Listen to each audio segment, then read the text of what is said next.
27절입니다.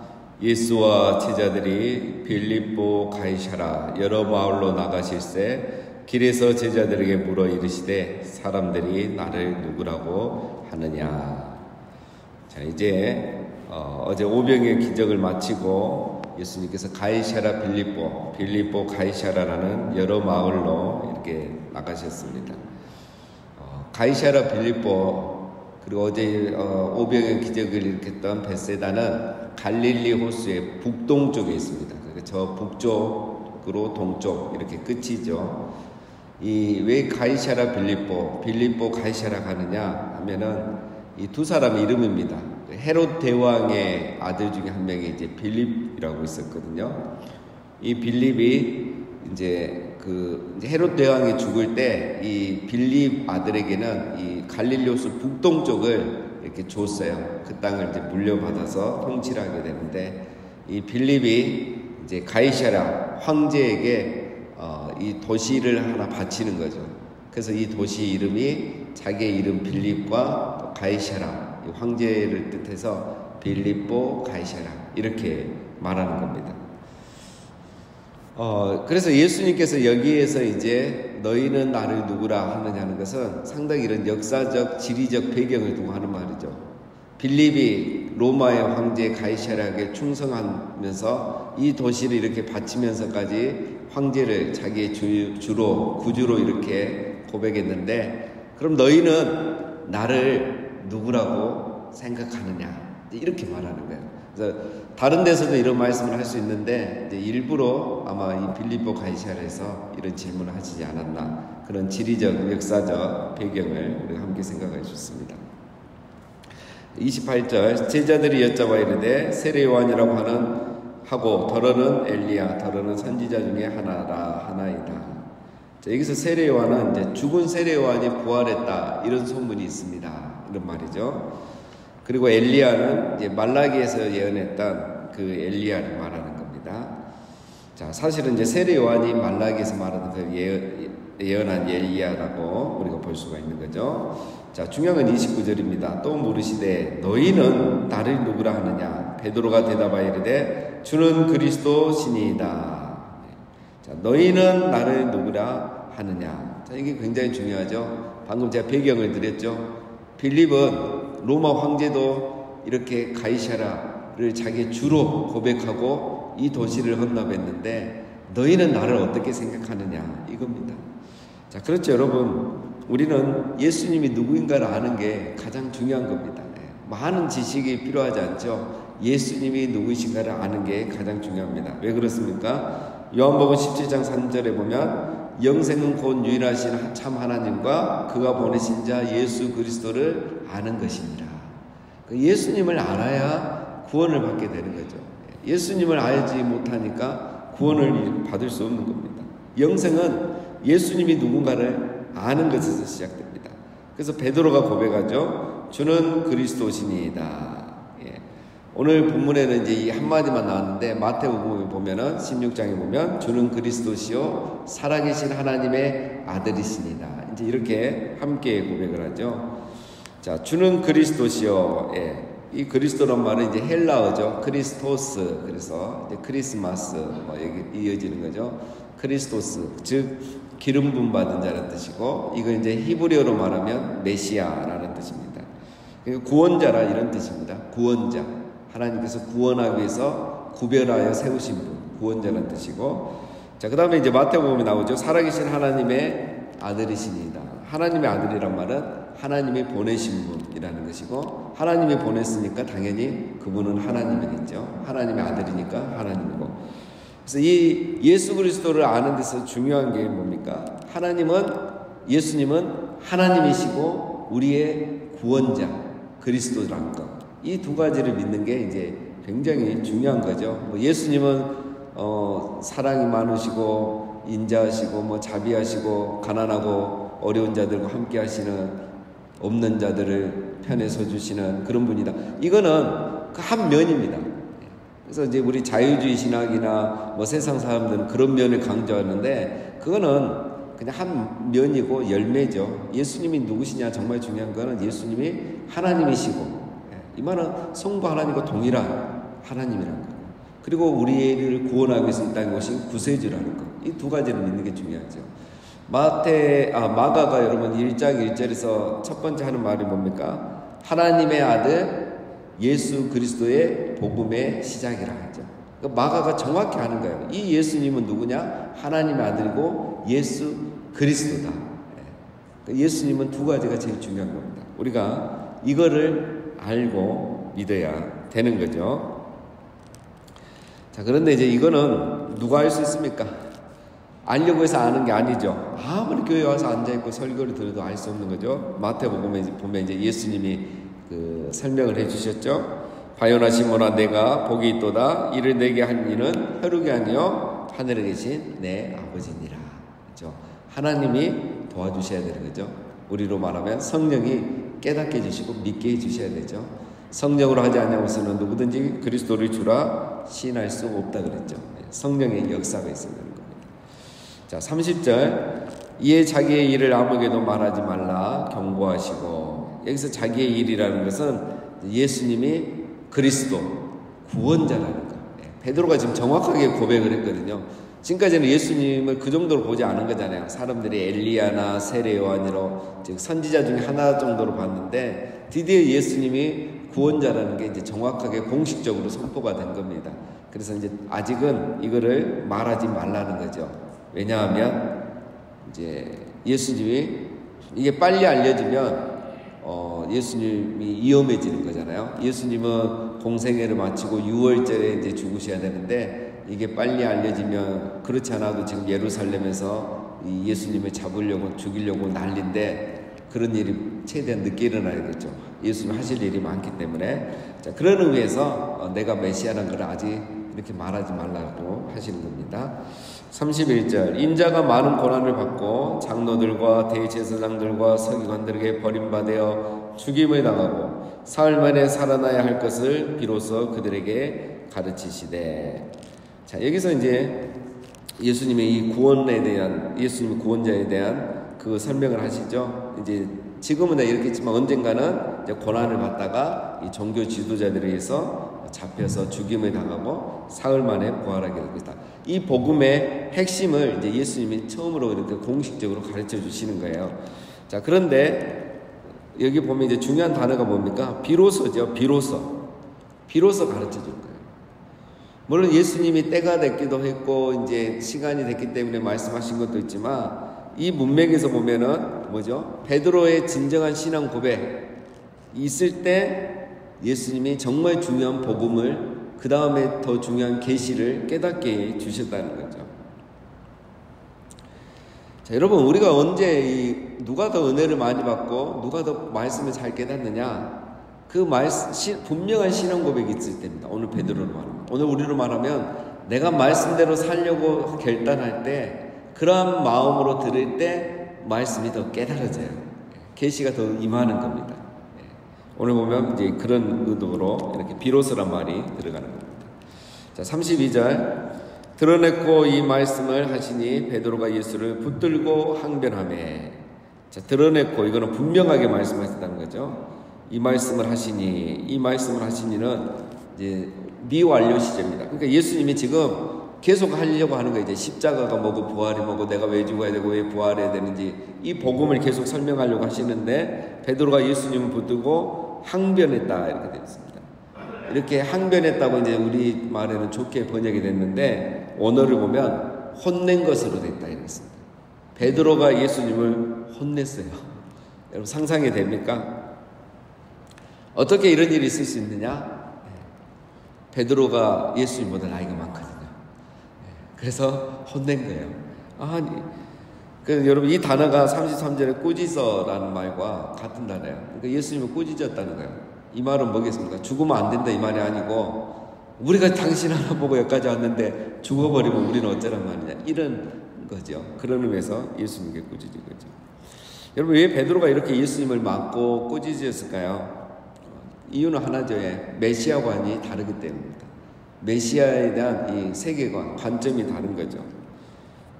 구약에서는 여러분 구약에 보면 이제 메시아, 오실 메시아에 대해서 예언이 있지만 정확하게 이 초림 예수와 재림 예수를 구분하지 않아요. 이사야를 보면 헷갈려요.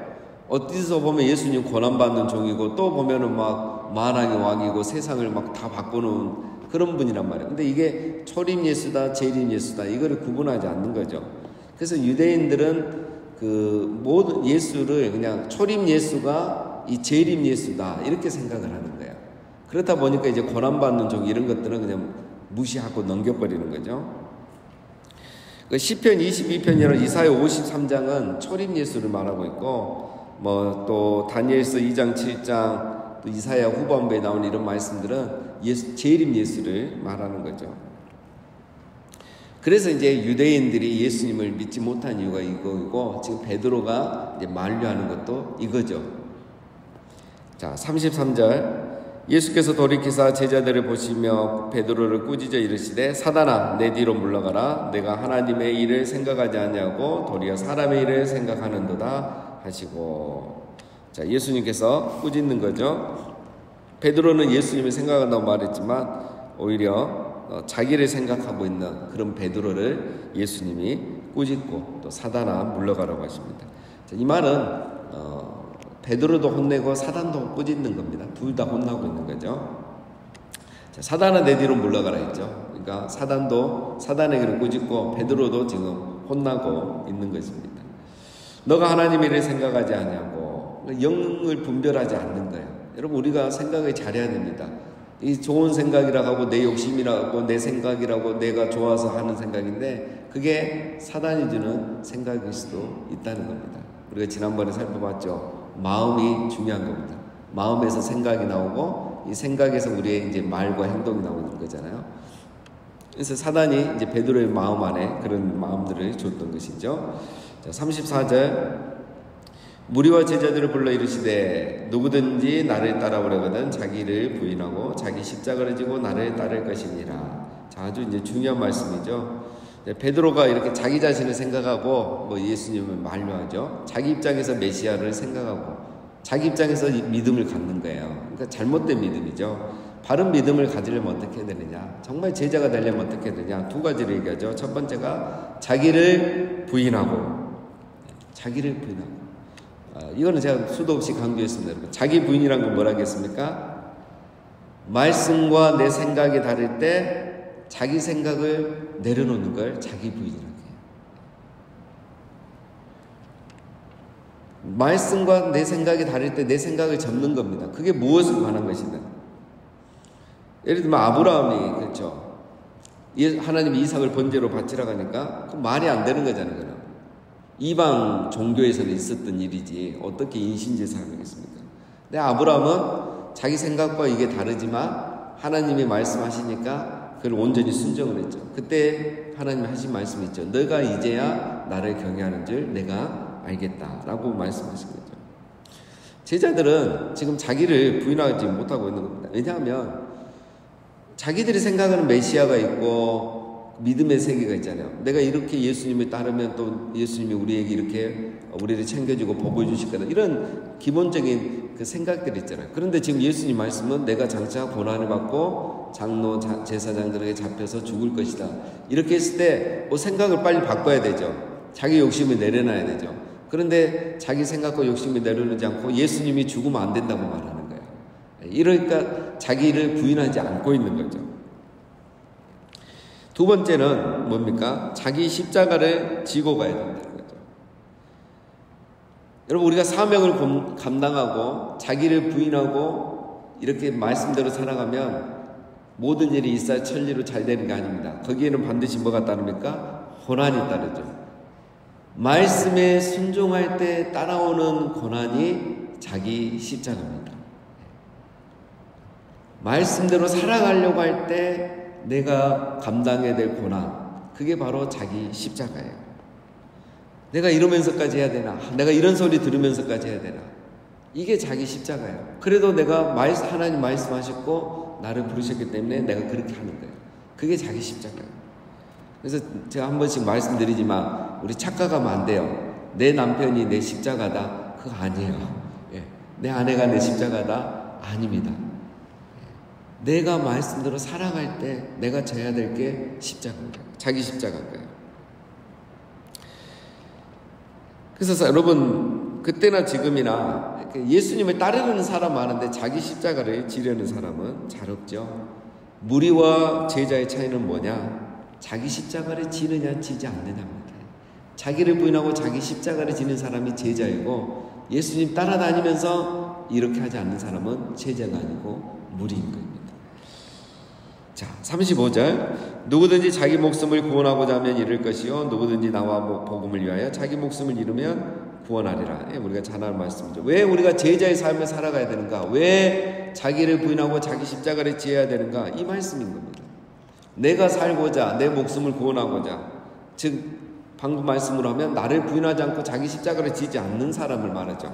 그런 사람은 결국 자기를 잃어버릴 거라는 거죠. 자기가 얻으려고 하는 것을 얻지 못할 거란 말입니다. 그러나 자기 목숨을 잃은 자, 이건 뭘 말합니까? 예수님과 말씀을 위해서 자기를 부인하고 자기 십자가를 지고 따라가는 자. 그 사람은 구원하리라. 이 말은 이제 어떤 지옥에서 천국 구원이 말하는 게 아니고 하나님이 지켜주신다는 거예요. 도와주신다는 거예요. 잃을 것 같지만 잃지 않게 주신다는 겁니다. 이런 말씀을 믿고 자기를 부인하고 자기 십자가를 지고 따라가야 된다는 거죠. 36절. 사람이 만일 온 천하를 얻고도 자기 목숨을 잃으면 무엇이 유익하리요? 사람이 무엇을 주고 자기 목숨과 바뀌겠느냐? 자, 이거는 한마디로 정말 중요한 것이 무엇이고 정말 유익한 것이 무엇인지 생각해 봐라 이거죠. 너희 목숨 아느냐 이거죠. 목숨이 제일 중요하죠. 자기 영혼 구원이 제일 중요하죠. 그러니까 자기를 부인하고 자기 십자가를 지고 예수님을 따라가서 구원에 이르는 게 제일 중요한 거지, 내가 뭔가 얻고자 또 잃어버리기 싫어서 이렇게 하다가 결국은 자기 영혼이 구원을 얻지 못하는 이런 일이 있어서는 안 된다라는 겁니다. 결국 지금 자기 부인과 자기 십자가를 강조하고 있는 거죠. 마지막 38절. 누구든지 음란하고 죄 많은 세대에서 나와 내 말을 부끄러워하면 인자도 아버지의 영광으로 거룩한 천사들과 함께 올 때에 그 사람을 부끄러워하리라. 또 그들에게 이르시되 내가 진실로 너에게 이르노니 여기 섰는 사람 중에는 죽기 전에 하나님의 나라가 권능으로 임하는 것을 볼 자들도 있느니라 하시니라. 음란하고 죄 많은 세대, 이 세대의 두 가지 특징이죠. 그러나 이 세대에서 나와 내 말을 부끄러워하지 않는 사람, 즉 뭡니까? 자기 부인하고 자기 십자가를 지고 살아가는 사람입니다. 정말 신앙생활 떳떳하게 하는 사람이에요. 사람들이 어떻든 이 세대가 뭐라 하든 간에 나는 자기 부인하고 자기 십자가를 지고 예수님을 따라가는 사람들, 그 사람들은 절대 부끄럼 당하지 않을 거다. 하나님 내버려 두지 않는다. 어떻게 해서든지 책임져 주신다는 거죠. 자, 여러분 이렇게 말씀하시면서 1절에 보면 이제 9장 1절까지 오는 본문이잖아요. 이제 2절부터 변화사 사건이 나옵니다. 자, 왜 갑자기 예수님이 이 얘기를 자기 부인, 자기 십자가 얘기하시다가 하나님 나라가 임할 건데 죽기 전에 그걸 볼 사람이 있을 거다. 이 말씀을 갑자기 왜 하셨을까? 어떤 학자들은 뒤에 나오는 이제 변화산 사건을 두고 이걸 말씀하신 거다. 이렇게 얘기하는데 사실 그렇지는 않습니다. 바로 뒤에고 다 살아 있습니다. 제자들이. 자, 여기 섰는 사람들은 제자들을 말하죠. 여기서 말하는 하나님 나라는 또 미래에 이루어지는 그 천국도 말하는 게 아니고 변화산 사건을 말하는 게 아니고 하나님의 나라가, 하나님의 통치가 이 땅에 임하는 것을 말하는 거죠. 자, 이 말은 누가 곧 이 말 하나님의 나라를 경험하면서 살아갈 수 있느냐 이 이야기를 하는 겁니다. 하나님의 나라가 이제 임할 건데 이미 임했잖아요. 예수님이 오시면서 시작이 됐고 예수님 죽으시고 부활하시고 승천하면서 이제 공식적으로 하나님 나라가 이 땅에 임하잖아요. 자, 그러면 이 하나님 나라의 풍성함을 누가 누리며 살아가느냐? 자기를 부인하고 자기 십자가를 지고 살아가는 사람이 하나님 나라를 누린다는 거예요. 말씀의 은혜를 받고 살아계신 하나님을 경험하고 정말 자기를 부인했는데 오히려 하나님이 자기를 높여주고 자기 십자가를 지고 내가 다 내려놨는데 하나님 오히려 더 큰 것으로 채워주시는 이런 하나님 나라의 놀라운 비밀, 30배, 60배, 100배의 기적과 은혜의 역사들, 이런 걸 누가 체험하느냐? 자기를 부인하고 자기 십자가를 지고 가는 사람이 경험하게 된다는 거예요. 하나님의 사랑을 누가 더 받느냐? 너희 지금 종교적으로 이렇게 율법에 얽매 그렇게 하는 사람이 아니라 정말 말씀대로 살기 위해서 자기를 부인하고 자기 십자가를 지는 사람이 하나님 나라를 경험하게 될 거다. 하나님이 살아계심을 경험하게 될 것이다. 매일 이런 반복되는 종교생활이 아니라 말씀 앞에 자기를 부인하고 자기 십자가를 지면서 신앙생활하는 사람이 하나님 나라를 경험하게 될 것이다. 이거를 말씀해 주신 겁니다. 그 맛보기가 어쩌면 이제 변화산 사건이 될 수도 있겠죠. 사는 여러분, 우리 모두도 바른 신앙 고백을 하고 바른 신앙관을 가지고 날마다 자기를 부인하고 자기 십자가를 지고 살아가면서 이미 우리 가운데 임한 하나님의 나라를 풍성하게 누리시는 우리 모두가 다 되시기를 주님의 이름으로 축원드립니다.